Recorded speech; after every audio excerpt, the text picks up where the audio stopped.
My YouTube channel chemistry by Kumar Sushil Jagir. आज हम chapter number 12 aldehyde, ketone और कार्बोक्सिलिक अम्ल के महत्वपूर्ण प्रश्नोत्तर यहाँ हल करके देखेंगे। इससे पहले भी मैंने चैप्टर नंबर 9, चैप्टर नंबर 10, 11 और 14 के महत्वपूर्ण प्रश्नोत्तरों को हल करके दिखाया है, जिसका वीडियो आपको चैनल में मिल जाएगा और इस वीडियो के डिस्क्रिप्शन बॉक्स में भी उनका लिंक आपको मिल जाएगा। एक महत्वपूर्ण सूचना यह है कि जो सबसे पहले डायरेक्ट ये वीडियो देख रहे हैं उनको मैं बताना चाहूँगा कि चैप्टर नंबर जो 12 है एल्डिहाइड, कीटोन और कार्बोक्सिलिक अम्ल, ये पूरा चैप्टर मैंने अपलोड कर रखा है। पहले आप वो चैप्टर देखें, उसके बाद ये प्रश्नोत्तर आप करने की कोशिश करें ताकि आपको इजी समझ में आए। तो हम स्टार्ट कर रहे हैं एल्डिहाइड, कीटोन और कार्बोक्सिलिक अम्ल। इसमें जो पहला क्वेश्चन है, निम्नलिखित अभिक्रियाओं को समझाइए। तो पहली जो रिएक्शन है वो है रोजेन-मुंड अपचयन।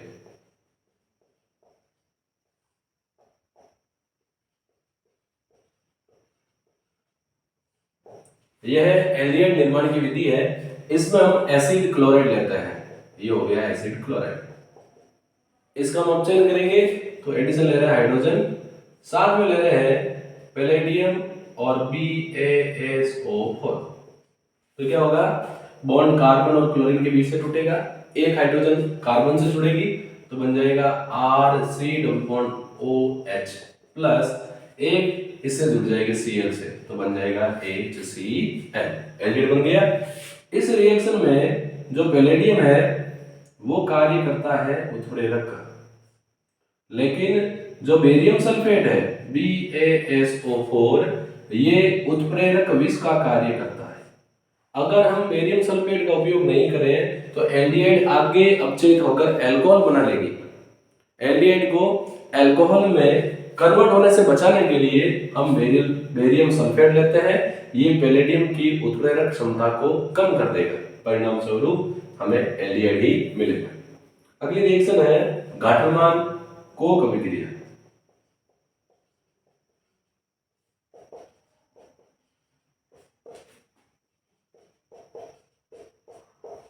ये एल्डिहाइड निर्माण की विधि है। इसमें हम बेंजीन की अभिक्रिया, ये हमने ले लिया बेंजीन, इसकी अभिक्रिया कार्बन मोनोऑक्साइड और हाइड्रोक्लोरिक एसिड से करवाते हैं और माध्यम लेते हैं निर्जल एल्युमिनियम क्लोराइड। ये रिएक्शन कैसे होगी, जो कार्बोनिल है इसकी बात करते हैं C≡O। अगर ये बॉन्ड ब्रेक होता है तो ऑक्सीजन के पास बंद इलेक्ट्रॉन जाएंगे क्योंकि ऑक्सीजन अधिक विद्युत ऋणी है। इसमें HCl में H+ Cl-, तो H किससे जुड़ेगा, माइनस वाले ऑक्सीजन से, ट्रिपल टूट के डबल हो जाएगा और Cl जुड़ जाएगा प्लस वाले कार्बन से। अब क्या होगा, यहाँ भी हाइड्रोजन है, कार्बन पर प्लस था तो ये Cl क्या करेगी, इस H को यहाँ से हटा लेगी और ये जो CHO ग्रुप है ये आगे कहाँ जुड़ जाएगा, बेंजीन वाले से। तो ये बेंजीन रिंग, यहाँ पे कौन जुड़ जाएगा, CHO, क्या बन गया, बेंज एल्डिहाइड। अगली रिएक्शन है क्लीमेंसन अपचयन।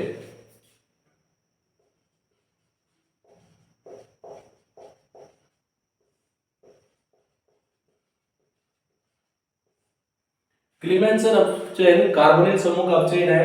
यदि हम कार्बोनिल समूह का अपचयन जिंक अमलगम ZnHg और हाइड्रोक्लोरिक एसिड से करवाएं तो अपचयन कहलाता है क्लीमेंसन अपचयन। इसमें क्या होगा, यहाँ एक हाइड्रोजन यहाँ जुड़ेगी, दूसरी कार्बन से जुड़ेगी, तीसरी ऑक्सीजन से, चौथी ऑक्सीजन से, तो ये पूरा बाहर निकल जाएगा। क्या बन गया, H2O प्लस C से कितना आगे जुड़ गया, हाइड्रोजन 2। तो कार्बोनिल समूह का CH2 मैथेनिल समूह में अपचयन हो जाता है। मान लो हम शुरू में एसीटोन अगर लें,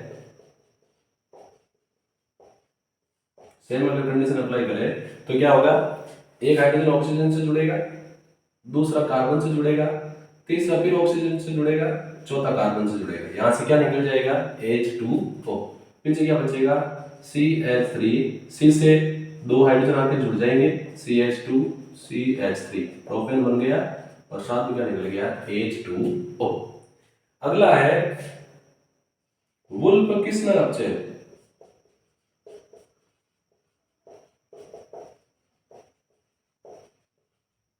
इसमें भी कार्बोनिल समूह का मैथिनिल समूह में अपचयन होता है, लेकिन यह कंडीशन अलग है।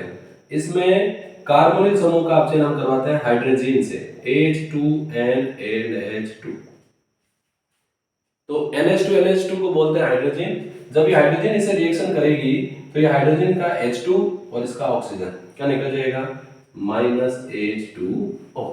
बच गया पीछे C, डबल बॉन्ड है, डबल बॉन्ड से आके कौन जुड़ जाएगा, N, और इससे क्या जुड़ा हुआ है, NH2।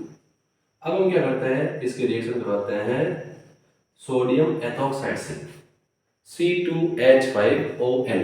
तो क्या होगा, ये नाइट्रोजन यहाँ से निकल जाएगी तो क्या हो गया, N2, और ये हाइड्रोजन आके कार्बन से जुड़ जाएगी तो बन गया CH2। मान लो हम शुरू में अगर एथेनॉल ले रहे हैं, सेम कंडीशन होगी, तो एथेनॉल किस में कन्वर्ट हो जाएगा, CH3, क्योंकि ये जो मैथिनिल समूह है, सॉरी कार्बोनिल समूह, ये कन्वर्ट हो जाएगा CH2 में, और CH2 से जैसे हाइड्रोजन आएगी क्या बन जाएगा, CH3।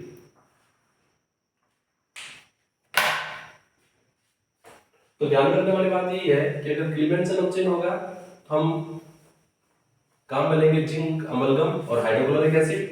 वुल्फकिस्मर होगा तो हम काम में लेंगे हाइड्रोजन और साथ में लेंगे सोडियम एथॉक्साइड।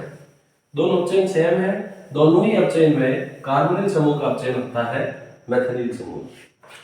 हम बात करें अगले की, अगली अभिक्रिया है स्टीफेन अभिक्रिया।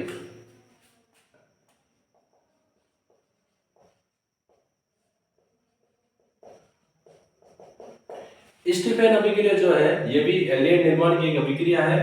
इसमें हम लेते हैं एल्किल नाइट्राइड RCl और इसका अपचयन करवाएंगे टिन क्लोराइड SnCl2 और साथ लेंगे हाइड्रोक्लोरिक एसिड। तो क्या होगा, एक हाइड्रोजन इस कार्बन से जुड़ जाएगी, देखो ट्रिपल हो गया डबल, एक जुड़ेगी कार्बन से, एक जुड़ेगी नाइट्रोजन से, तो ये हो गया NH और यह क्या हो गया CH। अब हम क्या करेंगे, इसका करवा देंगे जल अपघटन। तो क्या होगा, बॉन्ड यहां से ब्रेक होगा, यहां जुड़ जाएगा ऑक्सीजन और यहां जुड़ जाएगी दो हाइड्रोजन, तो क्या बन जाएगा RCHO, एल्डिहाइड बन गया, और साथ में क्या बन गया NH3, अमोनिया गैस। अगला है सोडियम बाइकार्बोनेट द्वारा कार्बोक्सिलिक अम्ल और फिनोल में कैसे विभेद करेंगे। क्वेश्चन है सोडियम बाइकार्बोनेट द्वारा कार्बोक्सिलिक एसिड और फिनोल में कैसे विभेद करेंगे। सोडियम होता है Na और बाइकार्बोनेट होता है HCO3। तो कार्बोक्सिलिक एसिड जो होते हैं RCOOH, ये बाइकार्बोनेट से अभिक्रिया करके कार्बन डाइऑक्साइड गैस देते हैं, फिनोल ये अभिक्रिया नहीं करता। तो क्या होगा, ये सोडियम हाइड्रोजन को रिप्लेस कर लेगा, बना लेगा RCOONA, कार्बोक्सिलिक अम्ल का सोडियम लवण, कार्बोनेट निकल जाएगा कार्बन डाइऑक्साइड के रूप में, प्लस यहाँ की ऑक्सीजन पहला और दूसरा हाइड्रोजन क्या बन जाएगा H2O। Carboxylic acid sodium bicarbonate के साथ अभिक्रिया करके कार्बन डाइऑक्साइड गैस देते हैं, फिनोल ये अभिक्रिया नहीं करते हैं। अगला क्वेश्चन है एल्डिहाइड व कीटोन में टोलन अभिकर्मक से कैसे विभेद करेंगे। तो एल्डिहाइड टोलन अभिकर्मक के साथ अभिक्रिया करके रजत दर्पण देता है, जबकि कीटोन ये अभिक्रिया नहीं देता है। तो एल्डिहाइड क्या होता है RCOOH, ये टोलन अभिकर्मक, इससे बनता है Ag2O। टोलन अभिकर्मक मिश्रण होता है silver nitrate plus ammonium hydroxide का मिश्रण। तो क्या होगा, ये जो सिल्वर ऑक्साइड है ये इसका ऑक्सीकरण कर देगा तो बना लेगा ये carboxylic acid, plus silver oxide अपचयित हो जाएगा सिल्वर। ये सिल्वर परकनिकली के तली में जमा हो जाती है और दर्पण के समान चमकती है, इसीलिए इसको हम बोलते हैं रजत दर्पण। अगला क्वेश्चन है कार्बोक्सिलिक अम्ल फिनोल से अधिक अम्लीय होते हैं। तो कार्बोक्सिलिक अम्ल में H+ निकलने के बाद जो कार्बोक्सिलेट आयन बनता है वो अनुनाद द्वारा अधिक स्थायी हो जाता है। हालांकि फिनोल में H+ निकलने के बाद जो फिनोक्साइड आयन बनता है वो भी अनुनाद द्वारा स्थायी हो जाता है, लेकिन दोनों में फर्क ये है, ध्यान देंगे, जो कार्बोक्सिलिक एसिड है ये जैसे ही H+ निकालेगा तो बनेगा कार्बोक्सिलेट आयन RC++ अब अगर इसके कार्बोक्सिलेट आयन की अनुनाद की बात करें तो ये देखो कार्बोक्सिलेट आयन है, सिंगल बॉन्ड O पर माइनस है, इसके पास 2 लोन पेयर और इसके पास कितने लोन पेयर होंगे, 3। क्या होगा, ये अपने लोन पेयर यहां देगा तो ये बंद के इलेक्ट्रॉन खींच लेगा, तो संरचना कैसे हो जाएगी RC, ये डबल बॉन्ड टूट गया है तो डबल का क्या हो जाएगा, सिंगल सिंगल। इसके पास 2 लोन पेयर थे, इसने बंद के इलेक्ट्रॉन खींचे हैं तो एक्स्ट्रा लोन पेयर आएगा, चार्ज क्या आएगा, नेगेटिव। ये सिंगल बॉन्ड था लेकिन इसने बॉन्ड के इलेक्ट्रॉन दिए हैं तो क्या होगा, यहां बन जाएगा डबल बॉन्ड। पहले इस ऑक्सीजन के पास 3 लोन पेयर थे, अब 3 के 2 हो जाएंगे, इसने दिया है तो प्लस आना चाहिए लेकिन पहले माइनस था तो प्लस माइनस क्या हो जाएगा, बैलेंस। तो यहां हम देख रहे हैं कि कार्बोक्सिलिक अम्ल में H+ निकलने के बाद जो कार्बोक्सिलेट आयन बन रहा है उसमें ऋणावेश अधिक विद्युत ऋणी ऑक्सीजन में, जबकि फिनोल में H+ निकलने के बाद जो फिनोक्साइड आयन बनता है उसमें ऋणावेश कम विद्युत ऋणी कार्बन पर होता है। तो कंपैरिजन की बात करें तो कार्बोक्सिलेट आयन की अनुनादी संरचनाएं फिनोक्साइड आयन की अनुनादी संरचनाओं की तुलना में अधिक स्थायी होती है, इसीलिए कार्बोक्सिलिक अम्ल फिनोल से अधिक अम्लीय होता है। ये बात महत्वपूर्ण है, इसको ध्यान रखें।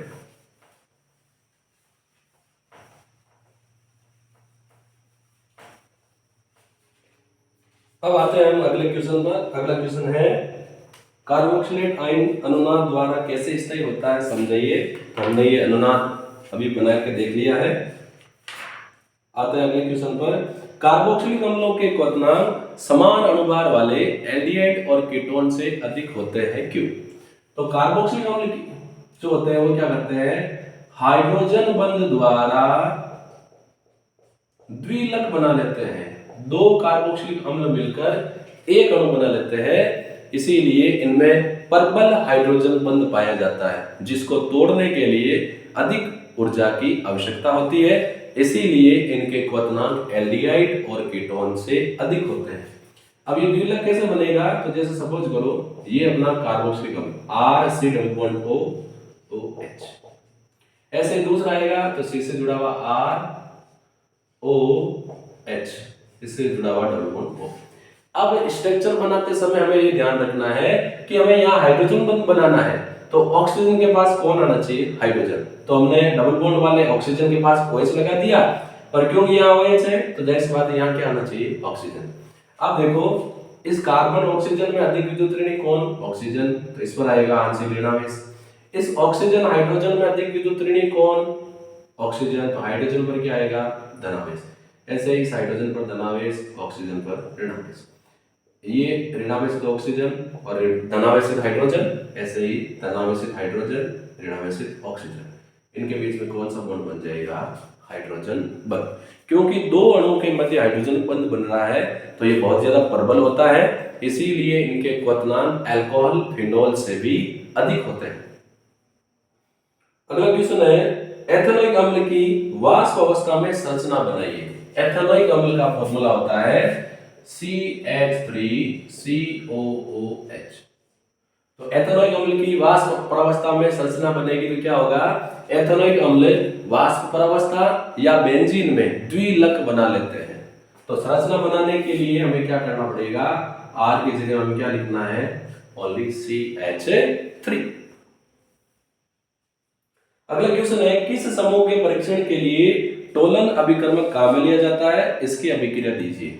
हमने पढ़ा है एल्डिहाइड समूह के परीक्षण के लिए टोलन अभिकर्मक का उपयोग किया जाता है। ये एल्डिहाइड जो होते हैं टोलन अभिकर्मक के साथ रजत दर्पण देते हैं। अगला क्वेश्चन जो है वो है कार्बोक्सिलिक अम्ल की अनुनादी संरचनाएं बनाइए, जो हमने पहले ही बना ली है। अब हम चलते हैं नेक्स्ट क्वेश्चन की ओर। अगला क्वेश्चन है निम्नलिखित को उनकी अम्लता के बढ़ते क्रम में व्यवस्थित कीजिए। कुछ ऐसा क्वेश्चन है CF3COOH BR CH2COOH और साथ में है NO2CH2COOH। तो इनको हमें अम्लता के बढ़ते क्रम में व्यवस्थित करना है। ध्यान रखें, बार बार ये आएगा। तो कार्बोक्सिलिक अम्ल जो है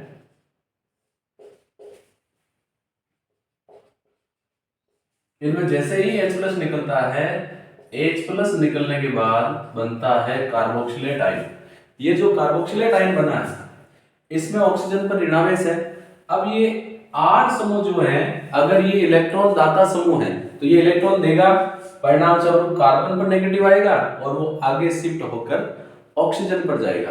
कहने का मतलब ये हुआ कि अगर इलेक्ट्रॉन दाता समूह जुड़े हैं तो ऑक्सीजन के ऋणावेश में वृद्धि होगी, और अगर इलेक्ट्रॉन आकर्षित समूह जुड़े हैं तो ये कार्बन से इलेक्ट्रॉन खींचेंगे, परिणाम स्वरूप जो ऑक्सीजन पर ऋणावेश है वो एल्किल समूह पर शिफ्ट हो जाएगा, अर्थात ऋणावेश में स्थायित्व आएगा। इलेक्ट्रॉन दाता समूह जुड़े हैं तो अम्लता घटेगी, और इलेक्ट्रॉन ग्राही समूह जुड़े हैं तो अम्लता बढ़ेगी। बस हमें यही ध्यान रखना है कि कार्बोक्सिलिक अम्ल की अम्लता तब बढ़ेगी जब एल्किल R की जगह इलेक्ट्रॉन ग्राही समूह जुड़े हैं, और अम्लता तब घटेगी जब इलेक्ट्रॉन दाता समूह जुड़े हैं। तो यहाँ पर अगर हम गौर करें तो ये नाइट्रो, ब्रोमो और फ्लोरो तीनों के तीनों समूह इलेक्ट्रॉन ग्राही है। तो सबसे ज्यादा प्रभाव किसका होगा? CF3 का। तो सबसे ज्यादा अम्लीय होगा CF3COOH, इससे कम होगा नाइट्रो समूह वाला, और सबसे कम हो जाएगा जब ब्रोमो समूह जुड़ा हो, BrCH2COOH। अगला क्वेश्चन है, क्लोरो एसिटिक अम्ल की तुलना में अधिक अम्लीय है क्यों? क्वेश्चन उसी से रिलेटेड है। ये कह रहा है क्लोरो एसिटिक अम्ल जो है अधिक अम्लीय है, किससे? एसिटिक अम्ल से। तो देखो, क्लोरो एसिटिक अम्ल का मतलब होता है एसिटिक अम्ल होता है CH3CH2COOH, लेकिन क्लोरो है तो हमने क्या किया, एक हाइड्रोजन की जगह Cl लगा दिया, और एसिटिक अम्ल का फॉर्मूला होता है CH3COOH। तो अगर हम इसको ध्यान से देखें तो यहां पर एक क्लोरो समूह जुड़ा है Cl, और Cl समूह जो होता है ये इलेक्ट्रॉन आकर्षी समूह है, परिणाम स्वरूप ऋणावेश के स्थायित्व में वृद्धि करेगा, अर्थात अम्लता बढ़ेगी। तो इसका कारण क्या हो गया कि जो क्लोरो समूह है ये इलेक्ट्रॉन आकर्षी समूह है, परिणाम स्वरूप कार्बोक्सिलेट आयन के ऋणावेश में स्थायित्व आएगा, इसीलिए क्लोरो एसिटिक अम्ल से अधिक अम्लीय होगा। अगला क्वेश्चन है, एल्केनोइक अम्लों के क्वथनांक अधिक होते हैं क्यों? एल्केनोइक अम्ल कहें या कार्बोक्सिलिक अम्ल कहें, एक ही चीज है। तो हमने देखा कि जो कार्बोक्सिलिक एसिड होते हैं उनमें हाइड्रोजन बंध बनाने की क्षमता सर्वाधिक होती है, और ये हाइड्रोजन बंध द्वारा जुड़कर द्विलक का निर्माण कर लेते हैं, इसीलिए इनके क्वथनांक सर्वाधिक होते हैं।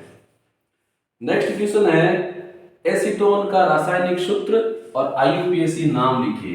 तो एसीटोन कीटोन समूह है जिसमें कार्बोनिल समूह के दोनों साइड क्या जुड़े हैं? CH3। नाम लिखेंगे तो नंबरिंग कर लेंगे 1 2 3। 3 के लिए क्या हो जाएगा? प्रोपेन।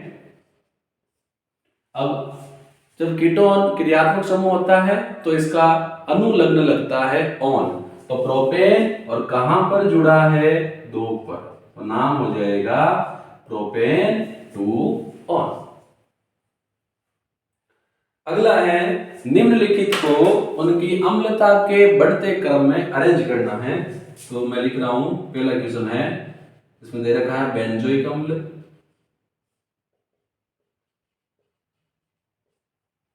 फिर है 4 मेथॉक्सी बेंजोइक अम्ल,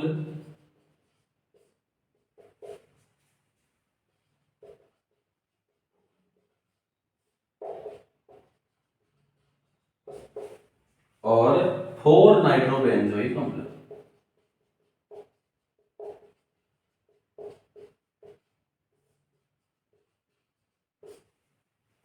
अगला है नंबर 2 फॉर्मिक अम्ल,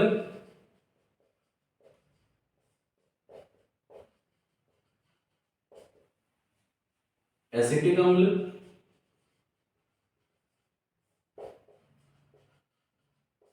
और प्रोपेनोइक अम्ल, प्रोपियोनिक अम्ल। तो इनको अम्लता के क्रम में अरेंज करना है, तो सबसे पहले हम क्या करते हैं, इनकी स्ट्रक्चर ड्रॉ कर लेते हैं। तो बेंजोइक अम्ल जो होता है, इसमें क्या होता है, बेंजीन रिंग होती है, इससे कौन जुड़ा होता है, कार्बोक्सिलिक अम्ल। तो हो जाएगा बेंजीन प्लस ओइक अम्ल। ये देखो 4-मेथॉक्सी का मतलब है कि जो अपना बेंजोइक एसिड है, इसके रेस्पेक्ट में 4 पोजीशन पर मेथॉक्सी है। तो 1 2 3 4, ये 4 वाले हो गई, ये हो गया OCH3 मेथॉक्सी। और ये है 4 नाइट्रोबेंजोइक अम्ल, इसका मतलब बेंजोइक अम्ल के रेस्पेक्ट में 4 नंबर पर जुड़ा है NO2 समूह। तो अगर इस तीनों स्ट्रक्चर को ध्यान से देखें तो इसका तो कोई रोल ही नहीं है, क्योंकि ये सिंपल सा बेंजोइक अम्ल है। प्रतिस्थापी जुड़े हैं इसमें मेथॉक्सी, इसमें नाइट्रो। नाइट्रो समूह इलेक्ट्रॉन आकर्षी समूह है, जबकि मेथॉक्सी समूह इलेक्ट्रॉन दाता समूह है। इलेक्ट्रॉन दाता समूह अगर जुड़ा है तो अम्लता घटेगी, तो ये सबसे कम अम्लीय होगा। और यहाँ इलेक्ट्रॉन दाता समूह की जगह इलेक्ट्रॉन आकर्षी समूह जुड़ा है, तो सर्वाधिक अम्लीय होगा नंबर 1 ये, उसके बाद बेंजोइक अम्ल, और सबसे कम अम्लीय होगा 4 मेथॉक्सी बेंजोइक अम्ल। ये देखो फॉर्मिक अम्ल का फॉर्मूला होता है HCOOH, जो लाल चिमटी से प्राप्त होता है। फॉर्मिक का मतलब होता है फॉर्म यानी एक कार्बन, एसिटिक अम्ल 2 कार्बन यानी CH3 एक तो, और दूसरा कार्बोक्सिलिक समूह। प्रोपियोनिक में CH3 CH2 COOH।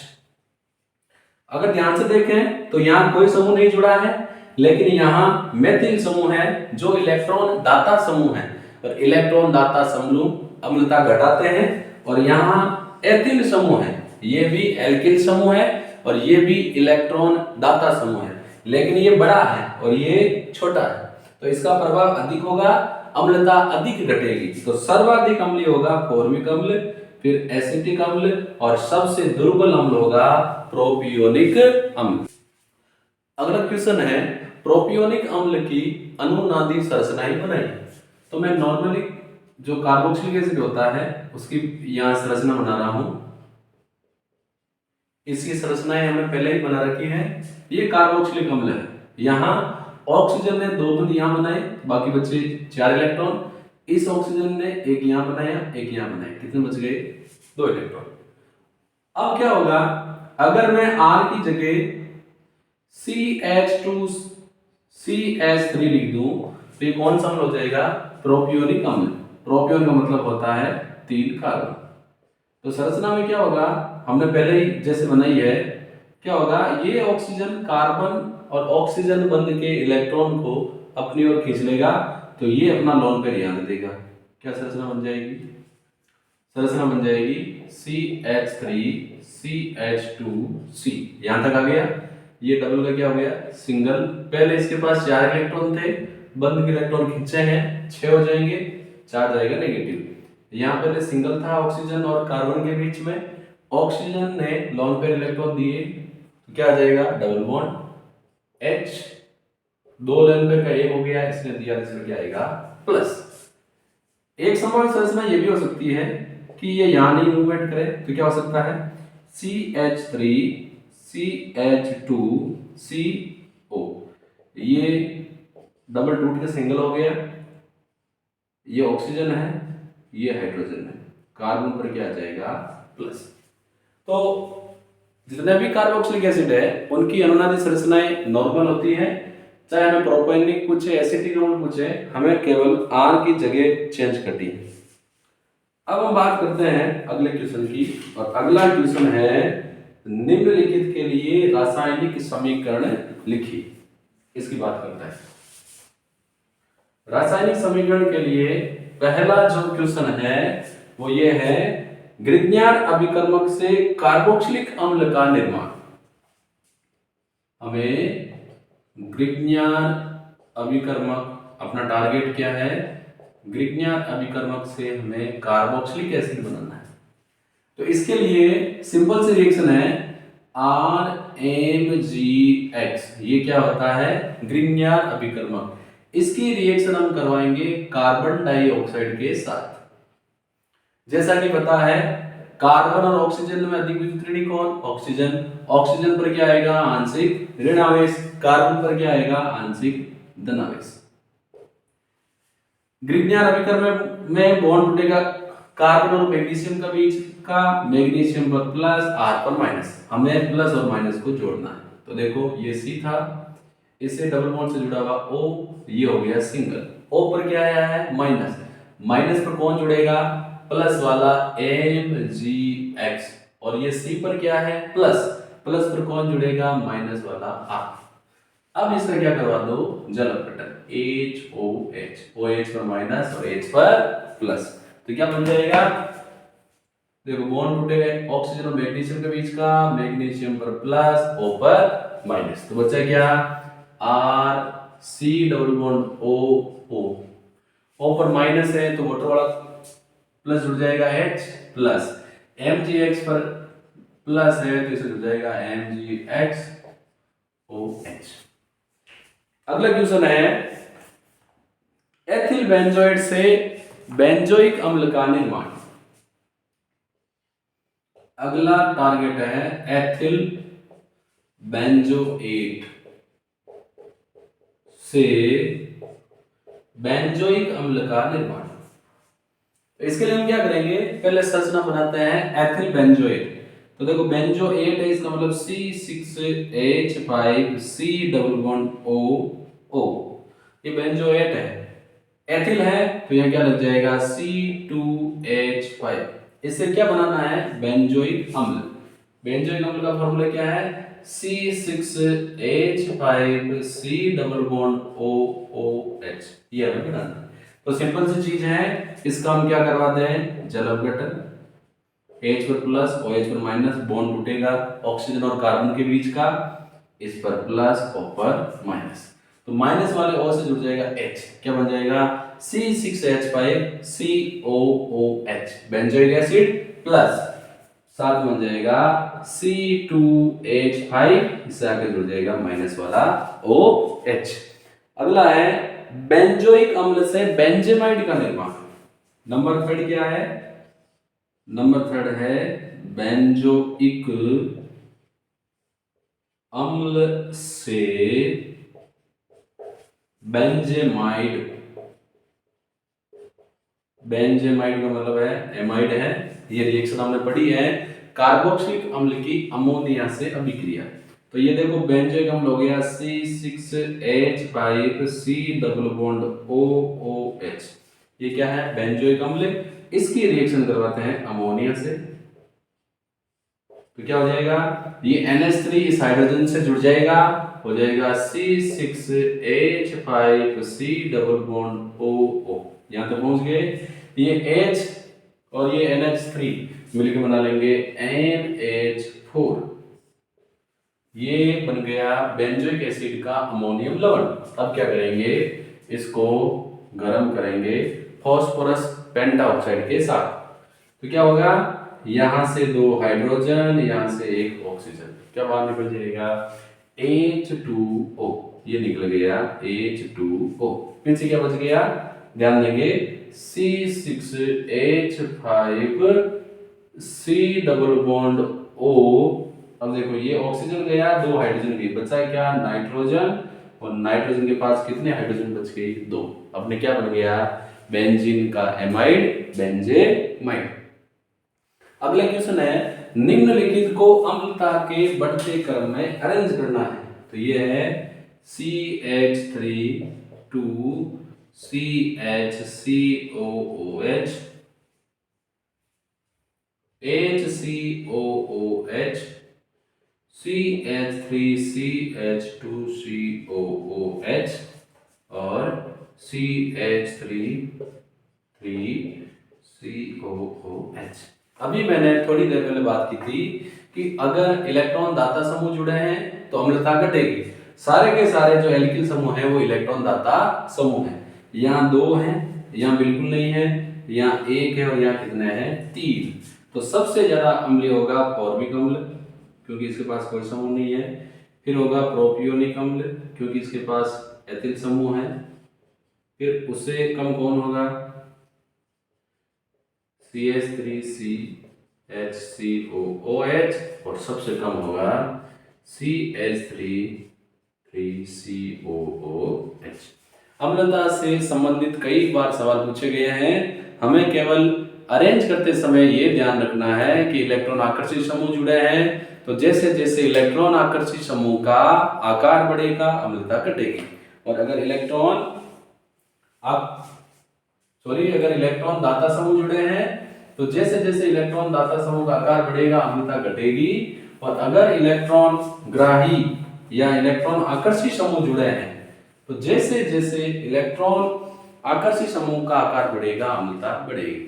Electron Aakarshi समूह जुड़े हैं तो अम्लता बढ़ेगी, इलेक्ट्रॉन दाता समूह जुड़े हैं तो अम्लता घटेगी। अब हम बात करते हैं अगले क्वेश्चन की। बेंजोइक अम्ल इलेक्ट्रॉन स्नेही प्रतिस्थापन अभिक्रिया या फ्रीडल-क्राफ्ट अभिक्रिया नहीं देता है, क्यों? ध्यान देंगे, बेंजोइक अम्ल की बात कर रहे हैं तो ये हमने बना लिया बेंजोइक अम्ल, COOH, ये बेंजोइक अम्ल है। सवाल कह रहा है कि ये बेंजोइक अम्ल फ्रीडल-क्राफ्ट अभिक्रिया नहीं देता है, क्यों? तो बेंजोइक अम्ल में जो ये कार्बोक्सिलिक समूह है ये इलेक्ट्रॉन आकर्षी समूह होता है। परिणाम स्वरूप बेंजीन की ऑर्थो और मेटा स्थिति पर धनावेश आता है। धनावेश आने के कारण ये फ्रीडल-क्राफ्ट अभिक्रिया नहीं देता है। इसके लिए हम इसकी अनुनादी संरचनाएं बनाते हैं। ध्यान देने वाली बात यह है कि ऑर्गेनिक केमिस्ट्री में 12वीं के पॉइंट ऑफ व्यू से दो ही प्रकार की, वैसे ऑर्गेनिक केमिस्ट्री में दो ही प्रकार की ज्यादातर अनुनादी संरचनाएं बनती है बेंजीन रिंग से संबंधित। एक तो अगर बेंजीन रिंग पर इलेक्ट्रॉन दाता समूह जैसे NH2 अगर यहाँ जुड़ा है तो एनिलीन हो जाएगा, OH तो फिनोल हो जाएगा, हेलो समूह जुड़ा है तो हेलो एरीन हो जाएगा, OR जुड़ा है तो एरिल ईथर हो जाएगा। उन सब की अनुनादी संरचनाएं सेम है, उसमें वो इलेक्ट्रॉन देते हैं और पैरा पर नेगेटिव जाता है। अब ये इलेक्ट्रॉन दाता समूह है, ये इलेक्ट्रॉन खींचेगी तो क्या होगा, देखो ये ऑक्सीजन बंध के इलेक्ट्रॉन अपनी तरफ खींचेगा तो ये क्या करेगा, ये बंध यहाँ शिफ्ट होगा, भरपाई होगी तो क्या बनेगा, देखो benzene ring as it is है, यहाँ सिंगल था, ये बॉन्ड जैसे यहाँ आया यहाँ क्या बन गया डबल, इससे जुड़ा हुआ कार्बन, ऑक्सीजन ने बंद के इलेक्ट्रॉन खींच लिए तो सिंगल हो गया बंद। पहले इसके पास कितने थे, 2 लोन पेयर, अब 2 के कितने हो जाएंगे 4, खींचा है तो चार्ज क्या आया नेगेटिव, यहाँ क्या जुड़ा हुआ है OH, ये बॉन्ड शिफ्ट होकर यहाँ गया है, इसने दिया है तो क्या आएगा प्लस, ये एज इट इज। सेकंड क्या होगा, अब ये कहेगा थोड़ी सी मदद मैं भी कर दूं तेरी, जब तू किसी की कर रहा है मदद तो मैं तेरी मदद कर देता हूं। तो ये बेंजीन रिंग, ऊपर कोई चेंज नहीं, डबल बॉन्ड है, सिंगल है, नेगेटिव है, OH जुड़ा है, ये डबल बॉन्ड यहाँ आ रहा है तो यहाँ क्या बन जाएगा डबल, यहाँ ऑर्डिनरी था इसने दिया क्या आएगा प्लस। ये कहेगा जब तू बुलाई कर रहा तो मैं पीछे क्यों रहूं, मैं तेरी मदद कर देता हूं, तो क्या होगा बेंजीन रिंग, ऊपर कोई चेंज नहीं, double bond COOH double bond था, इसने ये डबल बॉन्ड यहाँ दिया है तो जहां दिया वहां क्या बन जाएगा डबल, यहाँ क्या आ जाएगा प्लस। अब ये कार्बन कहेगा चल मैं तुझे वापस देता हूं क्योंकि ऑक्सीजन मुझे वापस दे रहा है, तो फाइनल स्ट्रक्चर क्या बनेगी benzene ring, double bond double, वापस दे दिए हैं तो डबल का सिंगल कार्बन, ऑक्सीजन ने वापस दे दिया तो डबल बॉन्ड आ गया, ये आ गया OH। तो अनुनादी संरचना से हम देख रहे हैं कि ऑर्थो पैरा और ऑर्थो पर धनावेश आता है और इलेक्ट्रॉन्स नहीं प्रतिस्थापन अभिक्रियाएं वहां होती है जहां इलेक्ट्रॉन घनत्व अधिक होता है। तो सामान्यतः ये इलेक्ट्रॉन्स नहीं प्रतिस्थापन अभिक्रियाएं इसलिए नहीं देता है क्योंकि कार्बोक्सिलिक अम्ल के इलेक्ट्रॉन आकर्षी प्रभाव के कारण ऑर्थो और पैरा स्थिति पर धनावेश आता है। अगर हम बेंज एल्डिहाइड की संरचना बनाना चाहें तो वहां बेंज एल्डिहाइड में ये होगा, खाली OH की जगह H होगा, एज इट इज सेम अनुनादी संरचना बनेगी। अगला है क्वेश्चन, एल्डिहाइड कीटोन व कार्बोक्सिलिक अम्ल में विभेद कीजिए। देखो क्वेश्चन क्या कह रहा है, एक तो एल्डिहाइड कीटोन व कार्बोक्सिलिक अम्ल में विभेद कीजिए।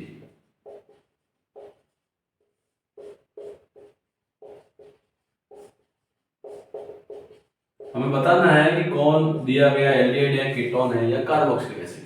तो ध्यान देंगे, एल्डिहाइड जो है ये टोलेन अभिकर्म के साथ रजत दर्पण देता है, हमने पढ़ा है, जबकि कीटोन ये अभिक्रिया नहीं देता।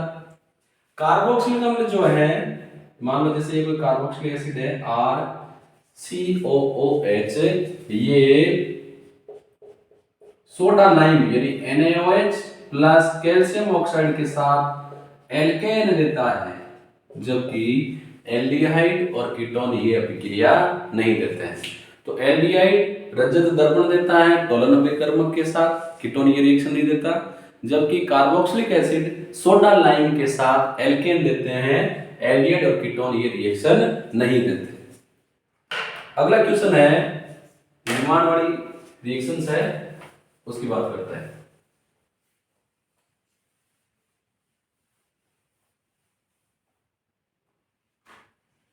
अगला अपना क्वेश्चन हो गया CH3COOH से आपको बनाना है नंबर 1 एथेनोइक एनहाइड्राइड,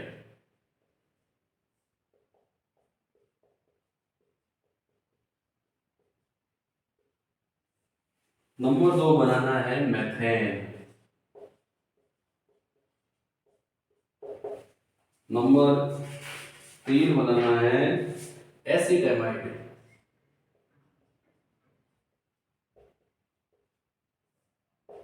नंबर 3 ही बनाना।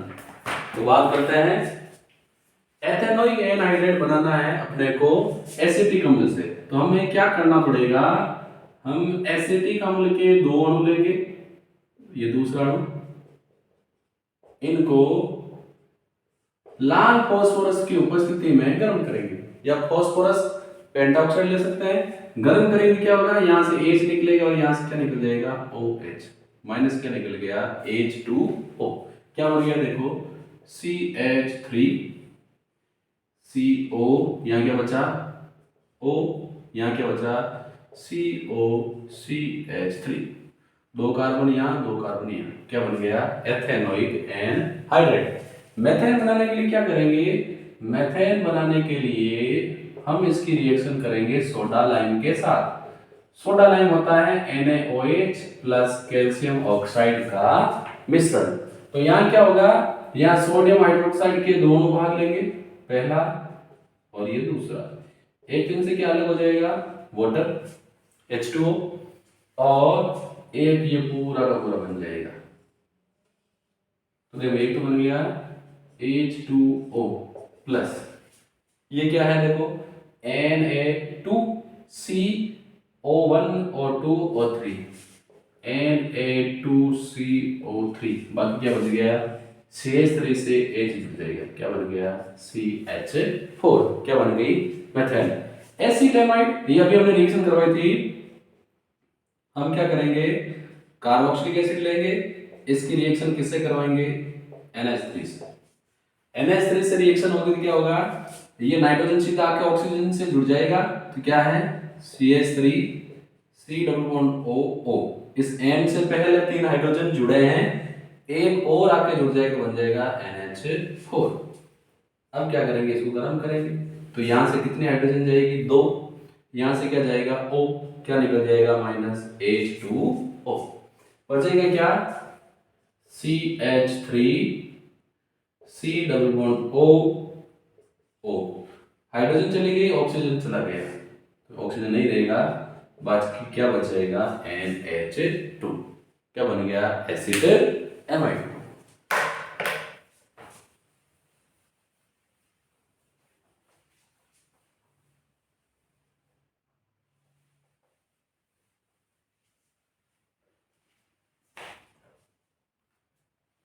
अगले क्वेश्चन की बात करते हैं, कार्बोनिल समूह की अनुनादी संरचनाएं बनाइए। तो कार्बोनिल समूह ओरिजिनली होता है C++O। इसकी हमें अनुनादी संरचना नहीं, इसका हमें बनाना है कक्षीय आरेख। तो देखो, अगर संगरण की बात करें तो इस कार्बन ने एक सिग्मा यहां बनाया, एक यहां, एक यहां, इसका संगरण क्या है sp2। ऑक्सीजन की बात करें तो ऑक्सीजन ने एक सिग्मा यहां बनाया, दो लोन पेयर, इसका भी संगरण क्या है sp2। तो ये कार्बन, इसका पहला sp2 संगृहीत कक्षक, ये दूसरा और ये तीसरा। ये ऑक्सीजन, इसका पहला sp2 संगृहीत कक्षक, ये दूसरा और ये तीसरा। ऑक्सीजन के दो संगृहीत कक्षकों में दो लोन पेयर है, कार्बन के ये फ्री है। यहां क्या हुआ, ये जो हो रहा है अतिव्यापन, ये किसके बीच में हो रहा है sp2 कार्बन का, sp2 ऑक्सीजन का, कौन सा बंध बनेगा सिग्मा। कार्बन का चौथा जो कक्षक है ये संकरण में भाग नहीं लेगा, असंकरित कक्षक। ऐसे ही ऑक्सीजन का असंकरित कक्षक, ये क्या करेंगे आपस में अक्षीय अतिव्यापन करेंगे, और अक्षीय अतिव्यापन से कौन सा बंध बनता है पाई बंध। फिर कह रहा है ध्रुवीय संरचनाएं, तो ध्रुवीय संरचना कैसे बनेगी, ये अपने कार्बोनिल डबल बॉन्ड ऑक्सीजन, ये बंध इलेक्ट्रॉन लेके जाएगा, तो क्या होगा कार्बन ऑक्सीजन के बीच में सिंगल बॉन्ड हो गया, आंशिक द्विबंध, इस पर ऋणावेश आंशिक और इस पर आंशिक धनावेश। तो ये अपने हो गई कार्बोनिल समूह की कक्षीय आरेख, और ये ध्रुवीय संरचना आंशिक को हम डेल्टा से रिप्रेजेंट करते हैं, क्योंकि ऑक्सीजन अधिक विद्युत ऋणी है तो बंध इलेक्ट्रॉन अपनी तरफ ले जाएगा, तो ऑक्सीजन पर आंशिक ऋणावेश और कार्बन पर आ जाएगा आंशिक धनावेश।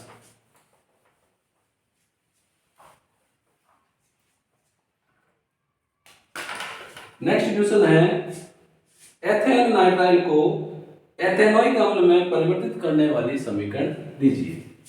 एथेन नाइट्राइल CH3CN को किसमें बदलना है एथेनोइक अम्ल, इससे बनाना है CH3COOH। कैसे बनाएंगे देखो, तो हम इसको सिंप्लीफाई कर लेते हैं, CH3C++N, इसकी रिएक्शन करवाते हैं जल से, वाटर से।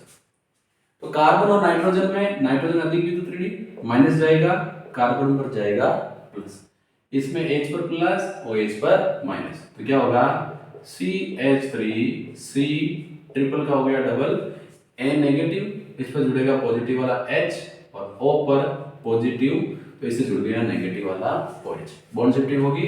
देखो ये हाइड्रोजन जाएगा नाइट्रोजन के पास, और ये बंद आएगा कार्बन और ऑक्सीजन के बीच में, तो क्या हो जाएगा CH3C। देखो ये ऑक्सीजन था, बंद शिफ्ट होके यहाँ आया, डबल बन गया, यहाँ NH था, हाइड्रोजन यहाँ आ गया, तो NH हो गया 2।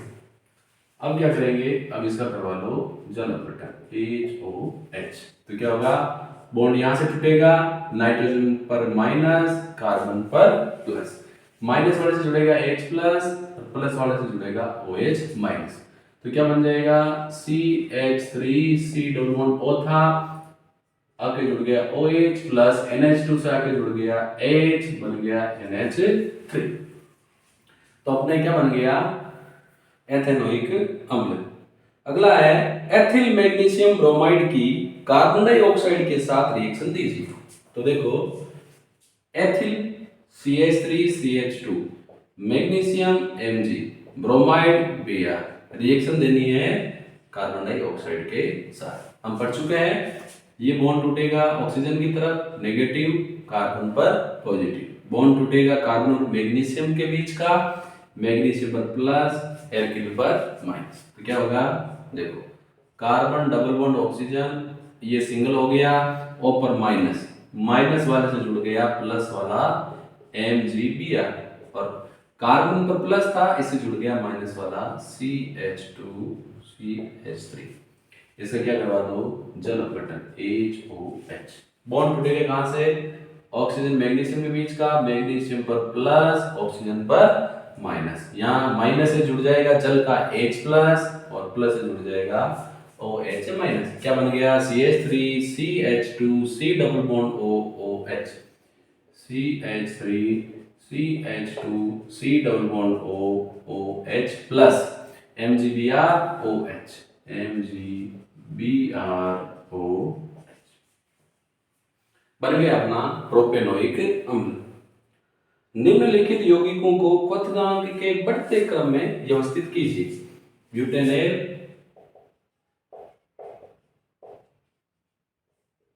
ब्यूटेनॉन और एन-पेंटेन। एन-पेंटेन सामान्य हाइड्रोकार्बन है, ब्यूटेनॉन कीटोन और ब्यूटेनेल एल्डिहाइड।